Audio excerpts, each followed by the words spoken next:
Fendel Street, London, Southwark. Could we invite the officer to present, please? Thank you, Chair. I'm just going to try and share my screen.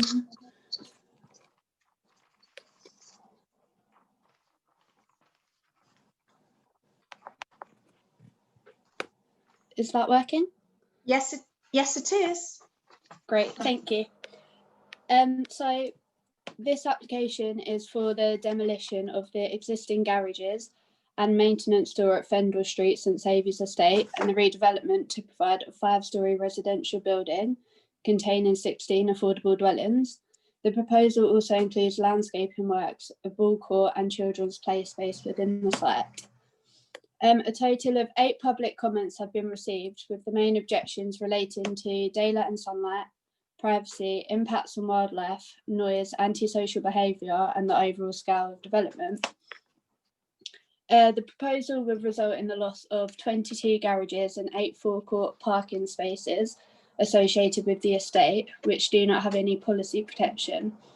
A survey was carried out to assess the impact of the loss of the garages and parking spaces, and found that the local highway network has the capacity for at least 64 additional cars to lawfully park on street overnight, which is more than sufficient to offset the loss. The 16 dwellings proposed would comprise 6 one-bedroom flats, 7 two-bedroom flats, and 3 three-bedroom duplexes. So the plan on screen at the moment is the ground floor plan. All units would comply with the internal space standards and would benefit from dual aspect layouts. They would also all have access to a private amenity space in the form of balconies, with the 3-bedroom units benefiting from at least 10 square metres. Extensive hard and soft landscaping is proposed across the site. So you can just see here, this is one of the plans. And this would provide open space, including children's play space and a ball court. 46 cycle parking spaces are proposed, with 1 wheelchair accessible car parking space and refuse storage. A community garden with 1.8 metre high boundary fencing is proposed adjacent to St Owen House, which would also block off the existing access route through the estate, which can be seen there at the top of the screen. Conditions have been recommended for the development to achieve secured by design accreditation, and this information has been included in the addendum to the officer's report. So here's a few elevations. The 5-storey building would be in the form of 2 volumes that interlock around a central core to achieve sufficient separation distances from the neighbouring buildings. At 5 storeys, it would sit below the 7 and 8-storey buildings of St Saviour's Estate and would be an appropriate step up from the lower buildings located to the southwest. The scale would also not be harmful to the townscape within Grange Walk or within the setting of the nearby Bermondsey Street Conservation Area. The building has been designed to minimise impacts on neighbouring occupiers, with separation distances of 18 metres from St Owen House and over 14 metres to Melford Court. So I'll just go back to this plan here, where you can see the proposal in comparison to the neighbouring buildings. Some neighbouring windows within Melford Court and the lower floors of St Owen House would experience slight losses in terms of vertical sky component, although these would not be significantly below BRE guidance and are not uncommon for an urban location. All windows within both buildings would comply with BRE guidance for no skyline, meaning occupiers would not experience a noticeable impact in terms of the distribution of diffused daylight within the rooms. Windows within all other surrounding buildings would comply with BRE guidance.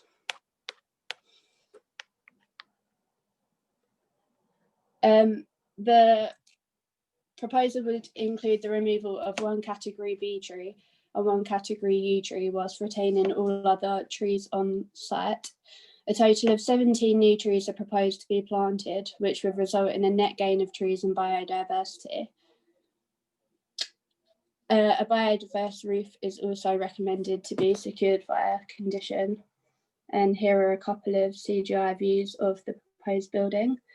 So overall, the proposed development would provide affordable housing through an efficient use of land. A higher quality of internal accommodation is proposed, with private amenity space and improved public open space for the wider estate. The architectural design is appropriate and would not significantly impact on the amenity of neighbouring occupiers as a result of its position, height and scale. Thank you. Thank you, officer. Okay, lovely. Do members, I've got a councillor chair that would like to ask a question. Councillor Whitton. Go ahead, councillor chair. Thank you, Chair. I had a question in regards to the affordable element of this development. Can you just clarify? I think I know the answer to it, but it'll be useful for for clarification. Is this 100% socially rented homes, or is there some other form of split? Yeah, so they're all socially rented units. Okay, brilliant. Thank you. Thank you. Do you have a supplemental, councillor chair, or is that it? Yeah. No, comprehensively answered. Super. Thank you, councillor Whittam. Yes, I was just looking at the unit sizes, and I noticed that we've got 6 1-bed, 7 2-bed, and only 3 3-bed. Was the need for larger units in the area looked at before this was designed? Do you know the breakdown of the people already on the waiting list in this locale? Yeah, sorry, I probably should have covered that in my presentation. There are 18.8% 3-bed proposed, but we've currently got another council application pending at Maltby Street, which is within St Saviour's Estate. And if we consider those two applications together, it would be 30.2% 3-bedroom or more across the two sites. And have you looked at what is required in the area for people to move into? I think, councillor, if I may come in, that might be a question. I think we've got the colleagues from housing here who've put the proposal together, so that might be a question that they'll be able to answer. Okay, thank you. Thank you. Thank you, councillor Whittam. Councillor Linford-Paul, did you have a question? Did you have your hand up? No, I did not, Chair. Oh, righty. Thank you very much. Okay. Are there any additional questions for the officer, Abby McGovern, from colleagues? No? All righty. We'll move on then very quickly. We'll move on to objectors. I've got one individual that's indicated in advance that he would like to speak as an objector. Is Councillor David Hargrave present, please? Hello, yes, David Hargrave is present. I'm not a councillor though. Oh, I beg your pardon. Okay. Yes, I've given you undue election. Right, okay, no. I've got a colleague, that's the problem, is very close name, a close colleague. Yeah, right, thank you, apologies for that. So the meeting, you don't have to keep your video on. It's your prerogative. You can actually remove it or switch it off, and we can just hear your audio, so it's entirely up to you. If you could kindly, sir, introduce yourself, and once you've done that, I will start the clock. You've got up to 3 minutes. Thank you. Okay, my name's David Hargrave. I'm a resident at Milford Court, one of the neighbouring properties. Right, okay, thank you very much for coming along this evening. You may start your presentation now. Okay, hello everyone. I'm one person who will be directly affected by the proposed development. For the past 22 months, I've sat on the Residents Consultation Group, which has met the council representatives and advisors in connection with this development. I'm assuming the council members have read the 7 public objections to the development on the planning website. These are pretty much all from the worst affected residents to the scheme, those residents being either at the lower western end of St Owen's House or the northern side of Milford Court. In addition, during my role on the consultation group on behalf of residents, I received written feedback from 22 residents with material concerns about the development. In summary, the residents that I represent feel the site is hugely challenged and the proposal will have an unacceptable impact on existing residents, particularly with respect to loss of light, impact of overlooking and loss of privacy, and increased risk of noise and antisocial behaviour to an area with historic issues of this nature. The Planning Committee tonight has not been properly presented up front with a balanced assessment of these potential issues. By the Council's own assessment, this development proposal is the only one of 9 proposals, which in total have been developed over the past 2 years, which has any hope of being acceptable. The Council's Sunlight report lacks independence and objectivity. It has been commissioned and paid for by the Council to deliver the answer the Council wants, and there are fundamental flaws in its analysis. The process of consultation itself has been flawed.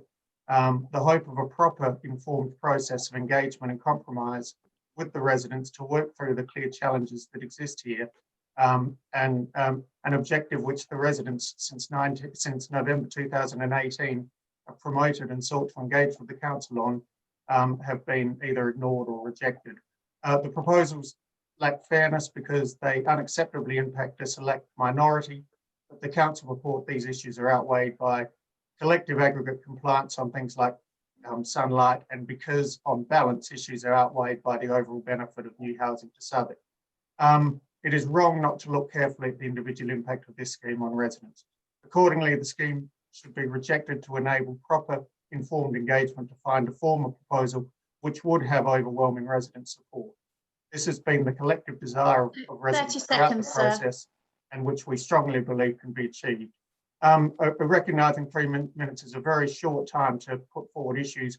Accordingly, I would welcome questions from committee members, particularly around my views on the flawed process of engagement with residents, around the key issues of problem with this scheme around sunlight, overlooking and noise, and also around what effective compromise has been achieved by residents. Okay, Mr. Hargrave, your 3 minutes is up. Thank you. Okay, thank you. Do members have questions for Mr. Hargrave at all? So I've got a couple of nods. Anyone else? Councillor Seaton. Thank you, Chair. If I can ask Mr. David Hargrave. I know it's very easy to sort of slip into. Yeah. Thank you for your presentation. Discussion on consultation. So, are you suggesting that the neighbours have not been heard? And if you've not been heard, what are the specific changes that you believe should be made to the application to enable you and your neighbours to support the application? Look, we've been consulting on this for nearly 2 years and have engaged heavily through the process. And there have been a number of changes in council representation through that period and large periods of inactivity. Our issues have consistently been around the size and overbearing nature of what's proposed, its impact on sunlight, and also the overlooking nature of the development. Up front, the council put some broad guidelines around overlooking distances of 18 metres, and also said that sunlight regulations would all be adhered to. We sought, when sunlight reports were being prepared, and I canvassed across a number of residents who were willing to commit funds to have representation alongside the work that the council was doing, so that we could agree data, so that we could agree facts. That was all rejected, and ultimately the report that has come forward has fundamental flaws in it. On overlooking, the council promised 18-metre overlooking distances. The reality here is with with the number of residents at St Owen's and a number at Melford Court, we've got 11 and 12 metre distances, albeit on the basis of a 5 to 10 degree rotation from the I guess the windows that are causing the problem in the proposed development. If you look directly 90 degrees outside those windows, you will achieve 18 metres. If you rotate yourself slightly, you'll be at 11 or 12. It's a very challenged site, but we do, as a resident group, recognise that that housing is important, and we have just really sought to engage on that. The other thing that we've asked consistently is around the economics of the site, because we've been told it can't be any smaller than it is because otherwise it's uneconomic. But any efforts to understand the economics of the site and the development issues have again been rejected. So we get told it's a collaborative process. The reality is the consultation process has felt like a process that the council has had to engage on rather than that it wants to. If I may check, just to follow through, Yeah. just very quickly. So if I've understood what you've said, your objections are really focused on the distances from the building to the proposed building to your homes, and which causes overlooking. And I'm not sure I've captured the other point of objection, but Sunlight is the other one.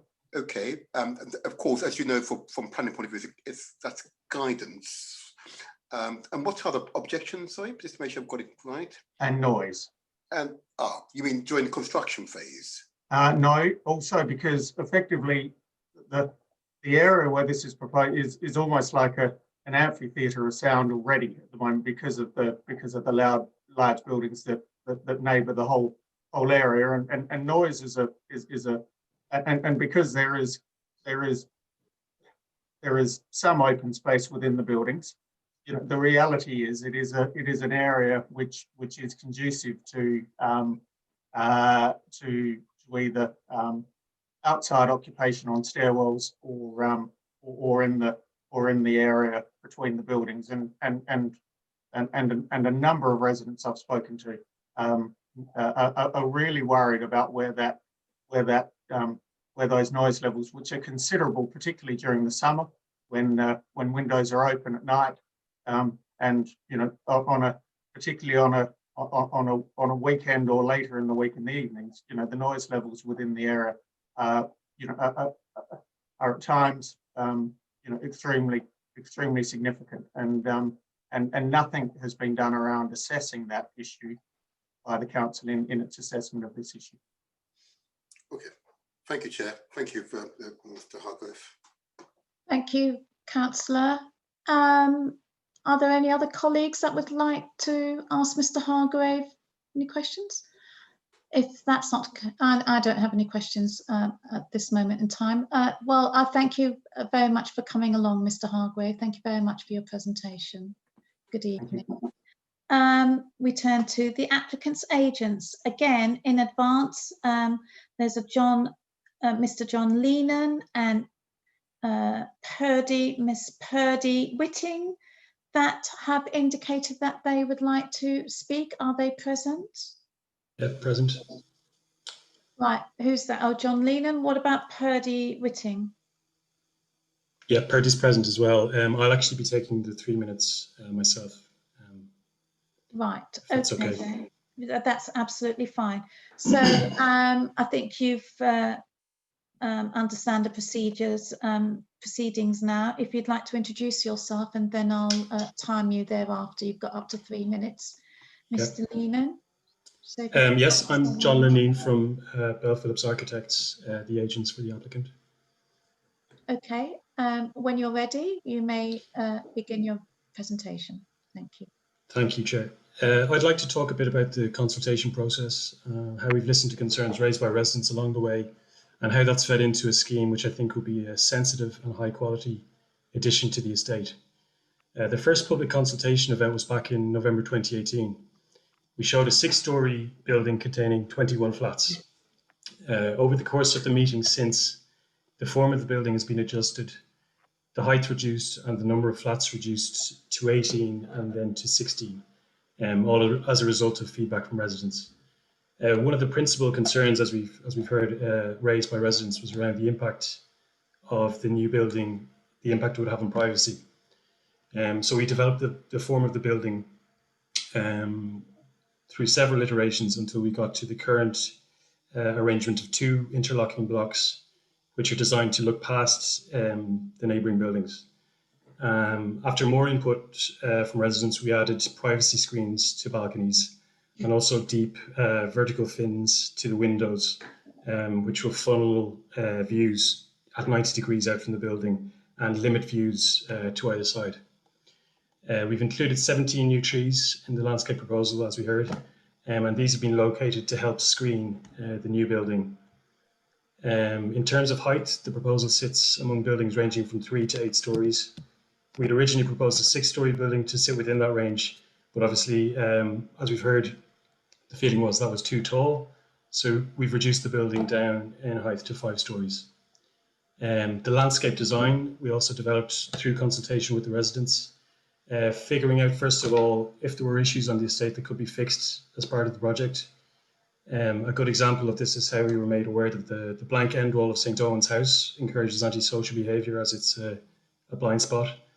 And to resolve that, we fenced this area off and put a community garden there, which will be accessible to existing residents and residents of the new block. We learned how the existing play space between St. Owen's and St. Vincent's only is equipment for older children, so we made the new design, made sure it provides for kids of all ages. We also heard how there's a lack of bike storage, so a new community bike store was added for the estate, in addition to bike storage for the new block. There was a concern as well that there'd be an impact on wildlife. So in response to that, as I said, we've added 17 new trees, and the proposal also adds more green space. There'll be an increase in green space of over 300 square meters over what's there now. The site will have a higher biodiversity, as we heard, thanks to the increased number of trees, increased amount of green space, the green roof, and also the new community garden. I think this is a really positive project, and as it provides new affordable homes for local people. Okay, and also your time is up, Mr. Lineen. Okay, thanks. Thank you. Do members have any questions for the applicant, Mr. John Lineen, please? Councillor Whittam. Thank you. Yeah, could you talk us through the daylight sunlight assessment and assure us of its robustness? Yeah, I think the principal sort of issue with it is probably the fact that there is a numerical range as part of the BRE guidance, which is referred to, but within the guidance itself, it's considered that it's not mandatory. So it's and it also suggests that different targets should be applied depending on the location of the site. So this being an urban site, lower threshold for VSC. VSC is the vertical sky component, and that's where the issues are. The no sky factor and the ADH are compliant, as in they align with the advisory numerical figures. But yeah, basically, we need to consider that the site's in an urban location, and therefore, you know, a target that suits that location and suits the sort of the vision for the area and the need, you know, it also in planning terms, it needs to be assessed against other planning benefits. If that answers somewhat. Do you have a supplemental, Kath? Just the accusation is that we bought and paid for this. I think, I mean, of course, the consultant who carried that out, you know, is obviously an independent business who would, you know, is held to being a professional essentially, and not being swayed by people trying to achieve a specific outcome from their report. Thank you very much. Okay, thank you, Kath. Are there any additional questions to Mr. Lenine? I've got Councillor Seaton. Go ahead, Councillor. Thank you, Chair. I wonder if Mr. Lenine could respond to the objector's view on sound travel. I've gone through the report again to see if it picks out any issues of sound and its impact on the estate. Yeah. I'm assuming you're familiar with the observation. Can you tell us what mitigation you have taken to reduce sound travel across the estate? Yeah, I think actually in certain from certain properties, if the concern is around, it seems to be around noise emanating from the stairwells of St. Vincent's and St. Owen's House, and I think a lot of that concern is that the sound will be travelling towards Melford Court. And I think actually the insertion of that of the new building between those 2 points will. This hasn't been tested scientifically, obviously, but I don't think the contention has either. But you know, you could begin to consider that. I think that could have a shielding effect from the source of noise, and also the addition of the 17 new trees. I think will also have a deadening effect to any sound reverberation. So sounds that are probably, I think the amphitheatre effect is probably down to the hard surfaces of the building surrounding. And I think there's maybe 3 or 4 trees in that area at the moment. So the addition of in effect, the dampening factor of the tree canopies, I think would assist in limiting the transmission of sound. But as I say, that hasn't been scientifically tested. If I may, I can't see you, Chair, where you are. If I may, just to understand that, so I've just gone through the report on those aspects of it. So is this a design issue that we're discussing here, or the materials being used? Or I'm not sure I fully understand why it is an issue, but you discuss an amphitheatre, so that implies that there is an echoing effect, that it currently exists. And what the existing residents want to be assured is that it will not be magnified by the inclusion of this new building.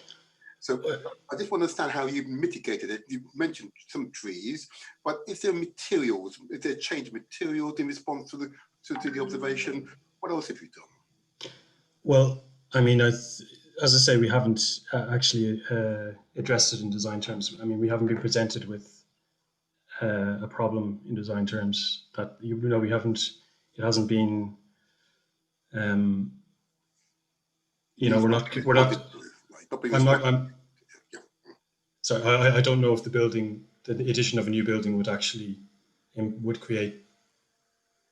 increase any noise issue that may exist. In fact, I suspect that it may, for certain properties, improve. If there is a noise issue, the addition of this building might actually improve the situation for certain buildings, for certain properties. I mean, the choice of materials has been made carefully, and it's been focused around fitting in with the surroundings and having a robust finish. And it's principally made of brick, which is perceived to be a robust material, but also something that fits in with its surroundings well. We haven't considered the materials in terms of any potential acoustic effect that they may have on buildings that are nearby. Well, I only last comment, and Chair, that of course is London Plan Policy 3.5, quality and design of housing developments. That what brings to mind. I'm just trying to understand, because it's a legitimate concern, but if you haven't yet considered it, we had a planning committee. That's unfortunate. That's unfortunate. I'll pause there, Chair. I'll pause there. Let others ask questions. What I would say is that we didn't perceive that it is an issue. So this is the first you've heard of it, in other words. This is the first you've heard of it, is it? no, I'm aware of reference to an amphitheater effect, but I didn't really, we didn't think that was, we didn't think that could be kind of, if we didn't know that it in fact existed, we couldn't really address it in design terms. But with all due respect, Mr. Lineen, you've gone through a consultation process, and presumably the residents would have, a resident has raised it tonight, an objector has raised it tonight. So surely you would have been aware of it before this evening during the consultation process. And isn't that something that which you would have mitigated against to sort of reassure residents that if there isn't a amphitheatre acoustic problem, then the design of the building will sort of mitigate against that, would somehow address those issues and to sort of suppress it. So, and you're an architect, and surely there are technicalities such as that can be addressed through design. Perhaps it's something that we will raise with our design officer later on, but surely as an architect that is something that would always be at the forefront of your mind in terms of going forward with a design process. Absolutely it would if it was actually found to be a material concern.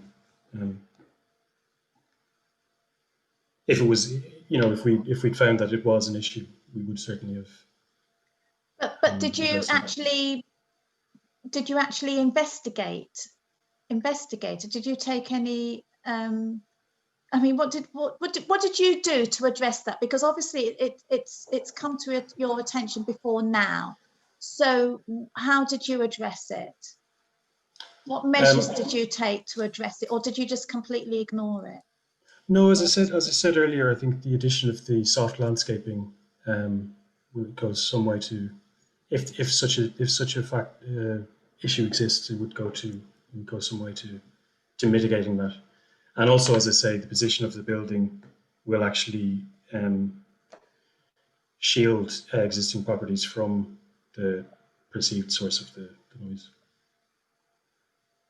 So at this moment in time, you're not entirely sure whether it is an issue or not, because you haven't actually taken any measures to investigate or explore whether the objectors actually had a legitimate complaint. It was. Is that what you're saying? No, so it was basically. It wasn't deemed necessary to have any analysis done, because there was no. It didn't seem that there was an issue.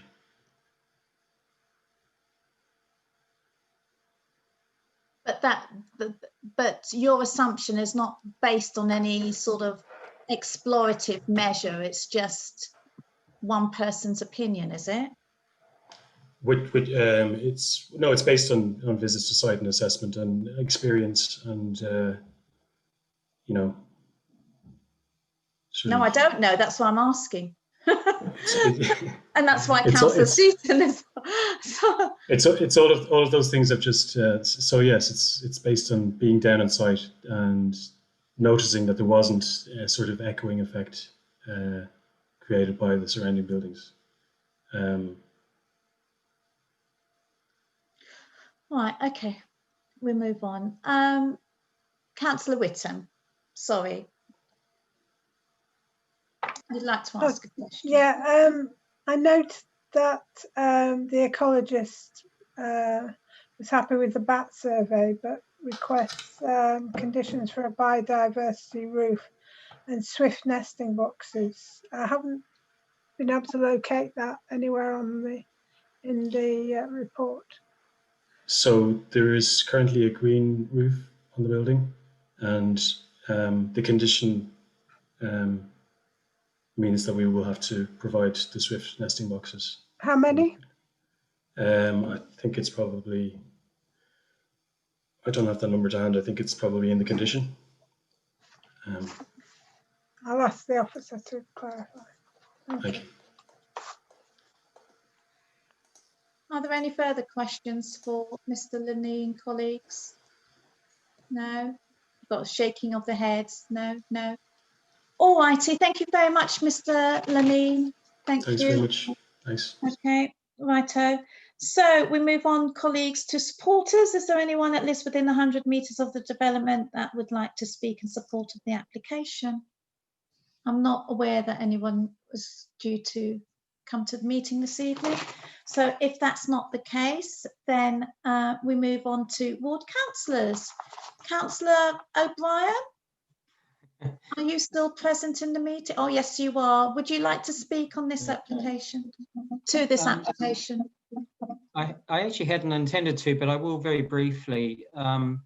In question of the consultation, obviously, Mr. Hargrave was on the residence design panel, and there I was witness to changes in the design as a result of feedback from residents. I thought the consultation process, while not perfect, was one of the best that I've seen Southwark put forward, because they did have a real say. Now, clearly there will be an impact on the residences at Melford Court, but it's a case of benefits versus harm, and we have an opportunity here to provide some additional housing, social rent housing, in the north of our borough. The land use is poor because it's being used for garages, which you can't park cars in anymore because the cars are too big. While I appreciate the concerns that it's not going to have no effect on everybody that lives in the area, I would ask, I believe that the benefits outweigh that, and I would ask this committee to approve this application.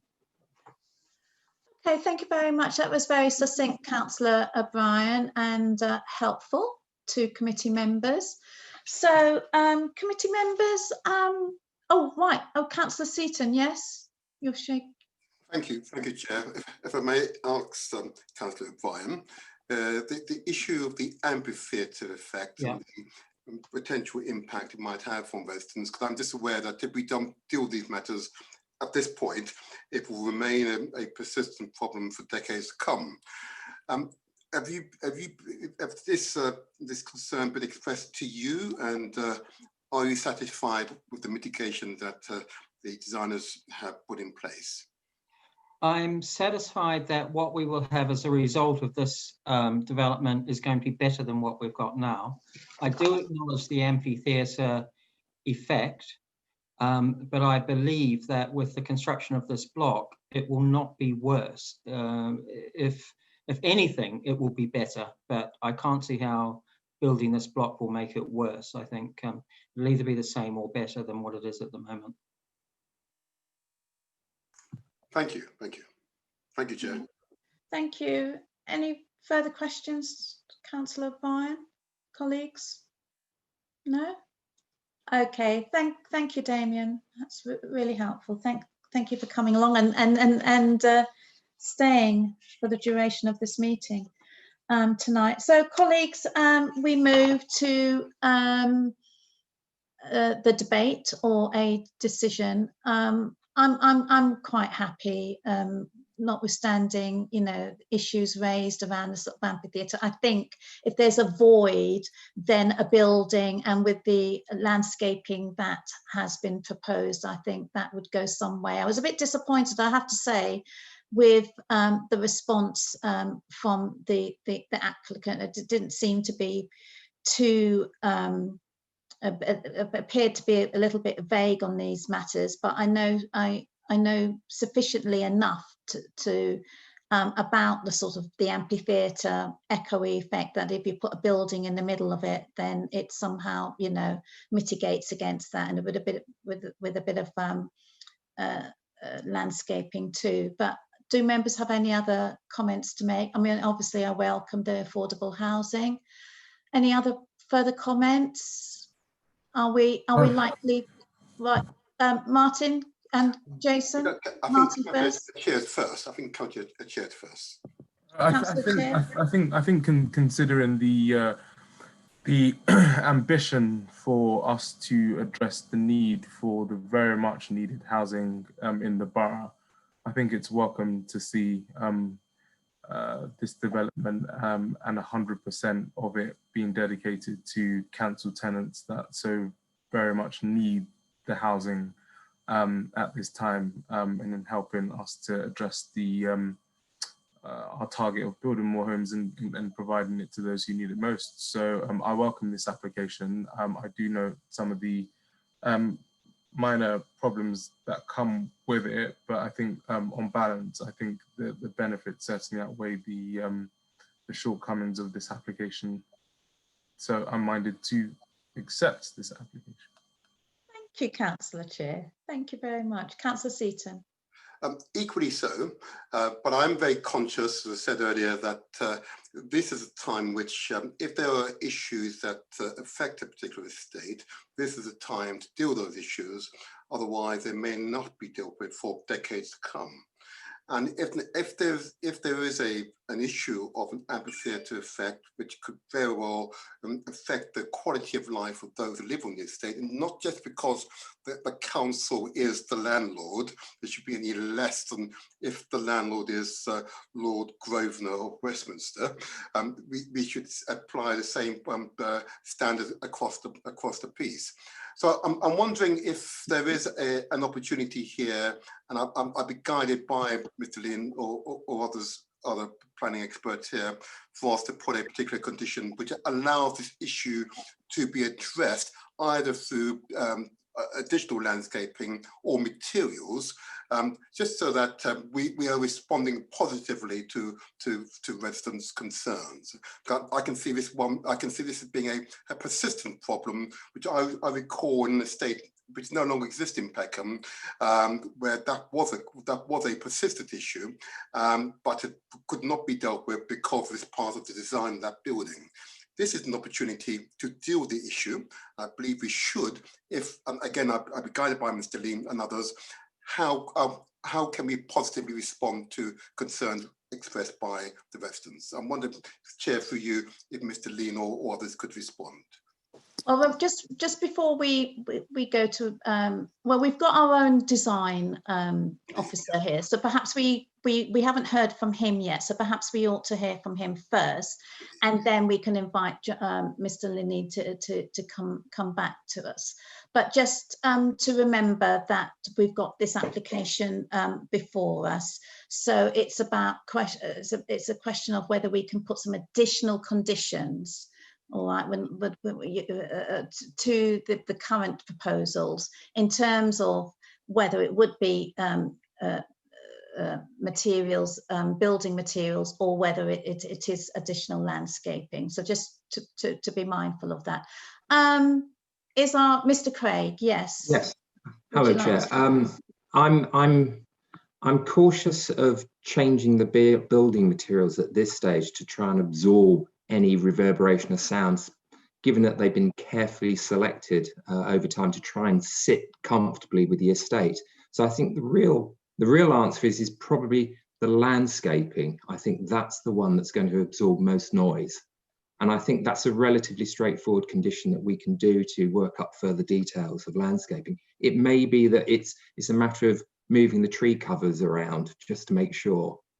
So I'd rather we move towards that, which I think is a relatively straightforward thing to do, rather than starting to change the design of the building itself.